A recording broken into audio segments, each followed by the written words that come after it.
reentry program started, I thought I'd gone to heaven because this is a program that comes from the same perspective I do, and that is the perspective of healing.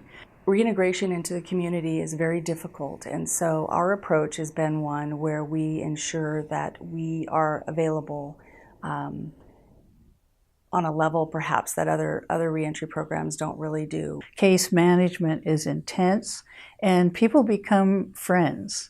We really look at this as family, that this is a family project. We're involving parents, cousins, aunties, uncles, as well as the extended families that just are created by living on a reservation. We look at it as, from a Native perspective, that we are very community-centered, very focused on how we can not only integrate the individual, but how we can integrate the family, how we can integrate whatever needs that are important. The program itself offers so many things, but it really specializes in looking at each person's strengths, looking at the issues that they're facing that are keeping them from being successful, and helping them to, through classes, do everything from learn how to make a budget, write a resume, to dealing with the effects of historical trauma. My understanding is we look at holistic. I look at the reparative and the rehabilitative pieces of justice that in Native culture seems to be very important, because you're trying to make somebody whole and try to assist them because of the challenges they face with housing. Perhaps the family's been torn apart. There are social barriers. There are behavioral health issues.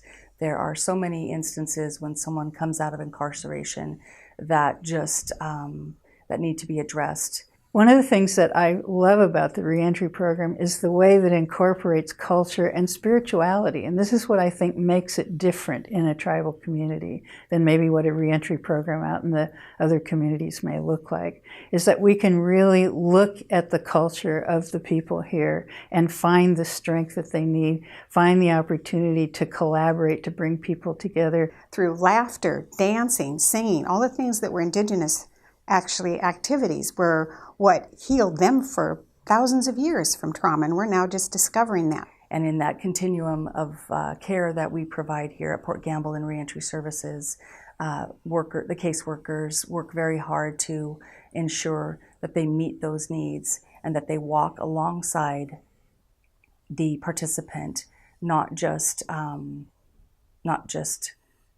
lead them, but they actually walk the journey with them. It's kind of like how we feel when we pick up the phone to call an agency and we get one of those message things, line 1 for billing, line 2 for this, listen to line 8 and you can have the whole thing given back to you and push the right button, versus getting a real person. In stores now, we have humongous stores, and we go in there, and how much better is it when we run into a clerk and we ask where the soap is, and they stop what they're doing and they walk with you to find the soap, and they act like they care and like their job. That's what we are. Reentry is about helping people find their goals and being there to walk with them. We don't just send them off, we walk with them where they need to be. And someone in a meeting the other day said one of the things about losing people, say to addiction, is that it leaves a hole in that circle. We're a people that live in a circle. And when someone is missing from that circle, we all feel it. And reentry brings people back to the circle, and that makes the whole community better.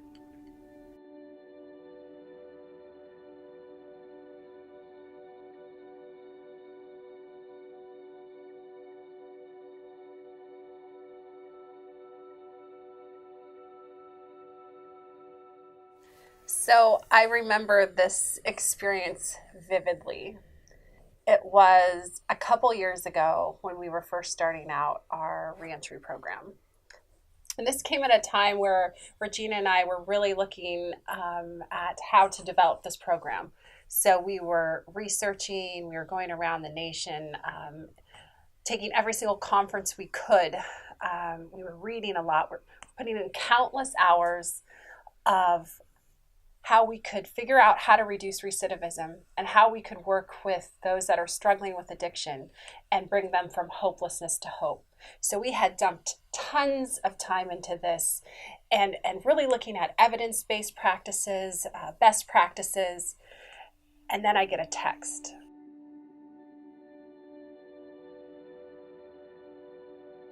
And I look over at the phone, and it's a text from Valerie. And Valerie's text said, "Reentry is like a family to me, and you were like a sister. Thank you."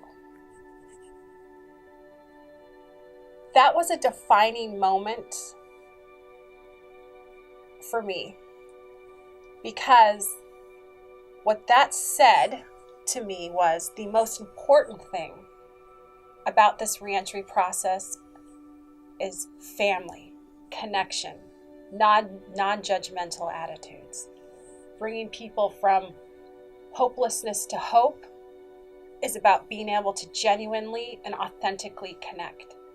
And Valerie may not know this, but her text that night hit me like a ton of bricks and completely changed the curriculum that we had previously started with, which was centered around more research-based, evidence-based best practices. And all of that is wonderful, and I think it's really important to incorporate. But what we're trying to say is it's quite simple. It's about loving, it's about caring, it's about connecting. It's just something that feels right. It's intuitive. How do you work with a client that struggles? You walk with them, right next to them, just like what a family would do.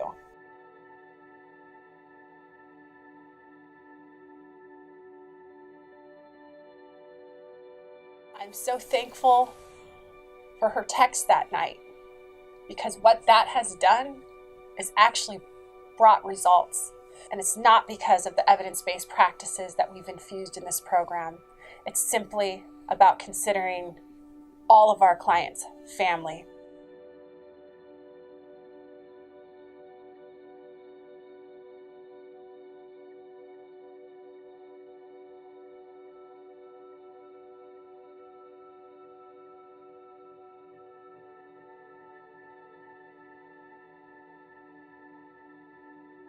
I went to treatment about a year ago, went in February. I graduated in March. Within the month after me getting out of inpatient treatment, I had already known about the reentry program from previously years before.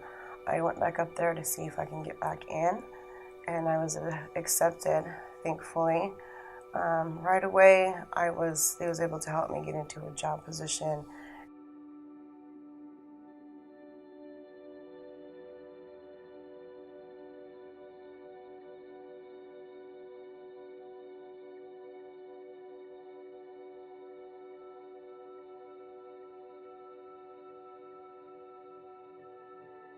I was very unhappy, some of my self-esteem and all those things were starting to go away. I started to lose myself really quickly within that month of my relapse.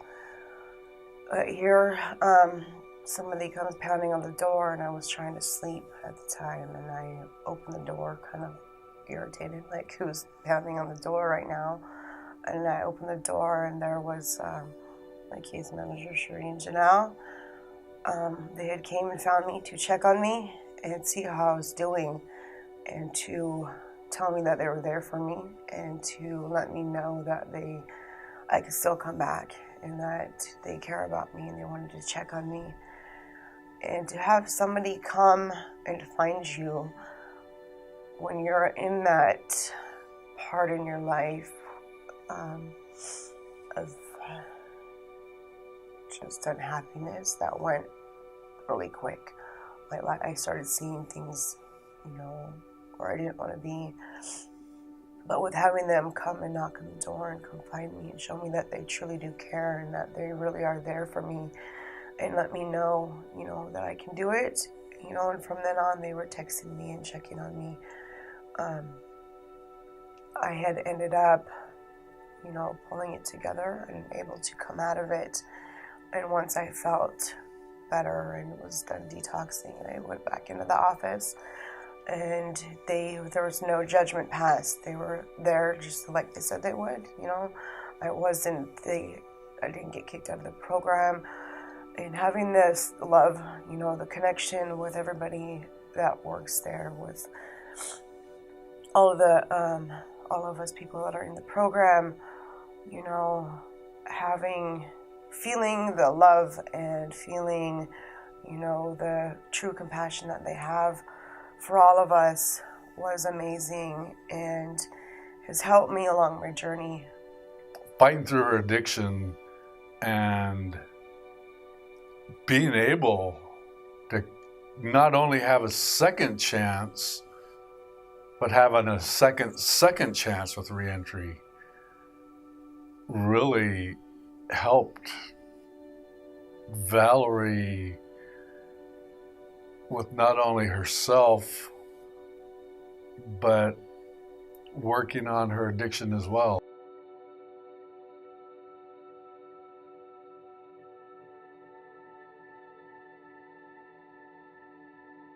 We had our worst nightmare come true. We lost my daughter, her sister. Within that time period of me losing my sister, everybody from the program that works up there had came to be with my family and came to check on us, and you know, came to check on me to make sure that I was going to be okay. Was there anything that I needed? Sometimes people, when they lose somebody in their family or whatever it might be, go back out. I was able to make it through that really, really hard time. My sister was one of my best friends.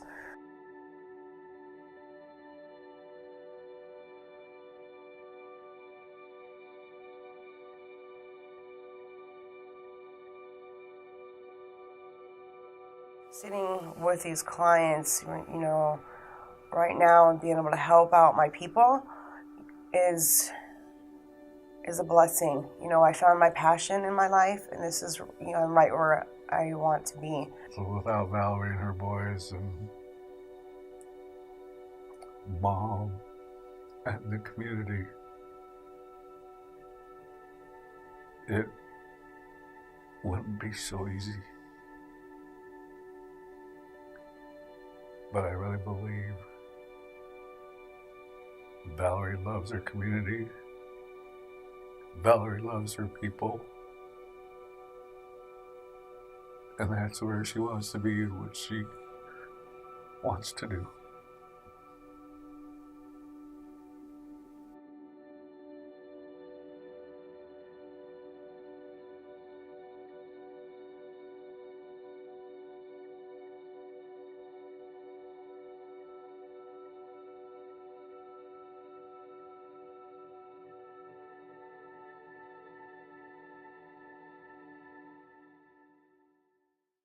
As you can see right here, this is my criminal history from the time I was 18 to the time I was 35.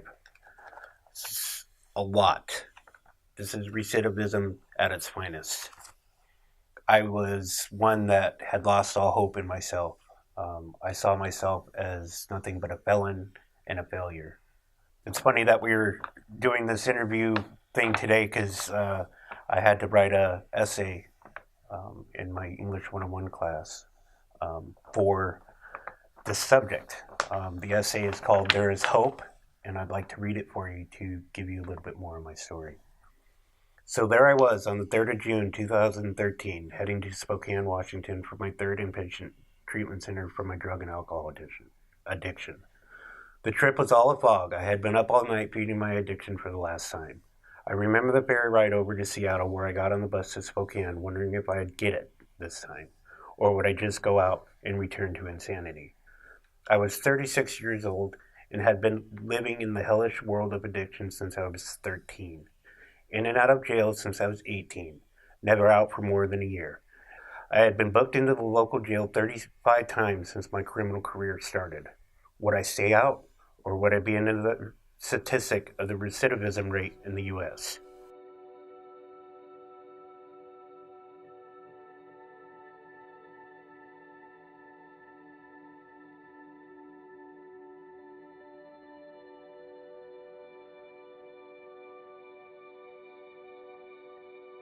I got married and entered the U.S. Army at the age of 19, thinking I could run from my problems by joining the military.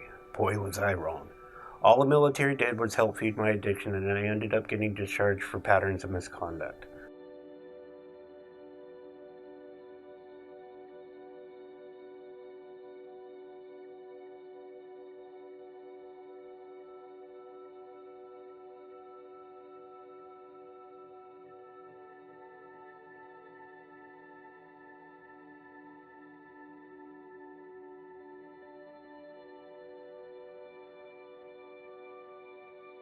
The whole time I was on the run, I was using more and more, trying to overdose and die.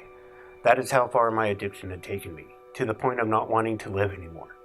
I got picked up finally by the grace of my Creator on my daughter's birthday, October 6th in 2012. That night was supposed to be my last night on Earth. See, I was carrying a gun with me that night was going to die by suicide. But my Creator had other plans. So there I was, back at home, aka jail, and looking at my second strike of the 3 strikes law. What happens? My mom helps me fight the case on the stipulation that I go to long-term inpatient treatment for my mental health issues and drug addiction. My charges got dropped from 2nd-degree assault to 3rd-degree assault, and I do 8 months in jail. I get out and do what addicts do best, start using immediately. Why? Because I am an addict. Although I am using, I still have the promise in the back of my head that I made to my mom that I would go to treatment. I do the legwork and plan to get into treatment after picking up yet another charge of violating the no-contact order by calling my ex in a drunken stupor. So, there I was, on the bus to Spokane.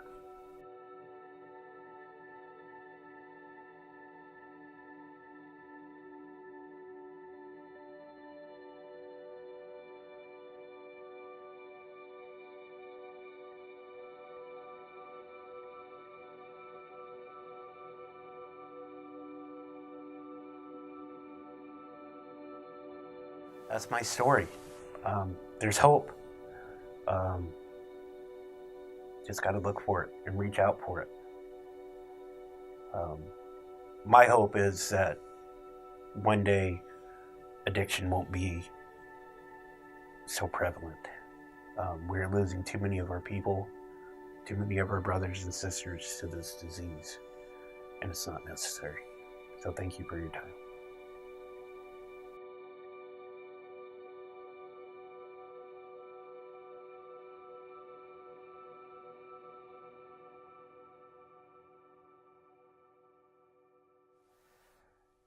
I know there's a lot of great stories out there that are they touch my heart every time I hear them, that are absolutely fabulous, but I think there's a lot of times that we don't talk about the people who didn't make it through the program, which happens here and there.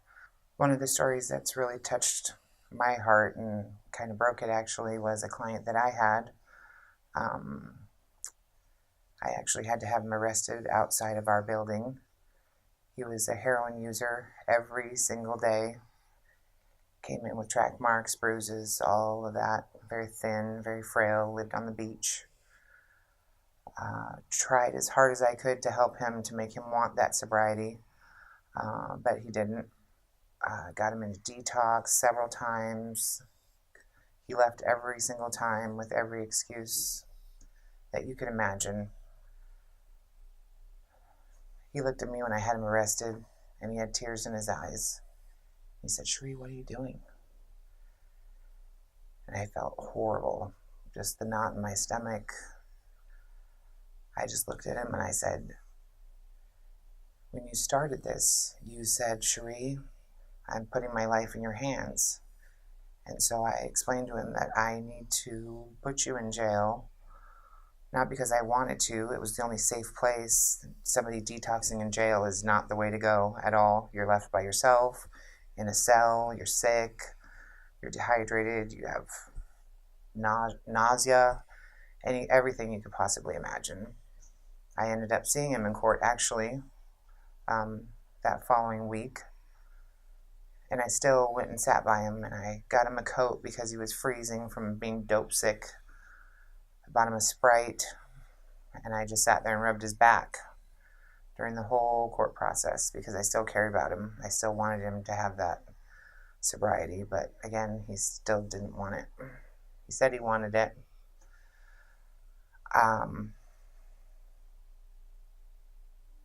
2 days later, he overdosed. He was okay. It wasn't the first time he had done that.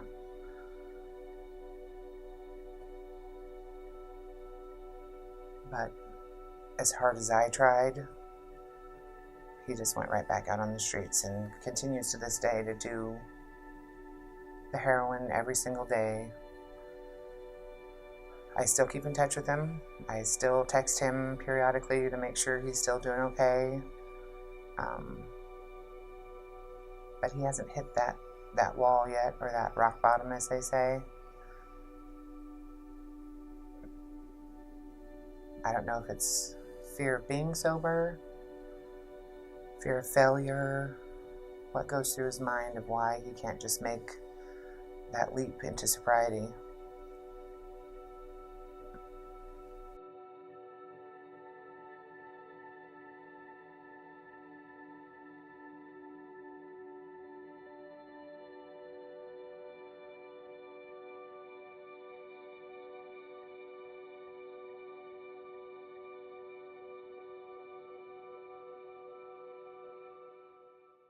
I was introduced to the reentry program from staff who wanted to apply for a grant, and they came with a budget attached to it. And they came to explain how reentry would work, and our tribal council at the time was very skeptical. We were concerned that it would not have success, so one of the critical points for tribal council was to have results. When those results came back, it was amazing. The stories that were told to us at tribal council from the successes at reentry directly from the people that graduated was so beneficial. Families that were stuck in alcoholism or that were stuck on meth, that were addicted to methamphetamines and addicted to alcohol, that were getting through this program with a driver's license, with a job, with work experience, with computer skills. You know, it was amazing to see. One of them is my cousin, and her success story in our family has been such a blessing for all of us, not just for our family, not just for her immediate family, like her children, but the whole community as a whole. And seeing her thrive in her family, seeing her thrive in this community is just amazing to see. And I think the resources that are put into reentry are worth it because of the stories like my cousin.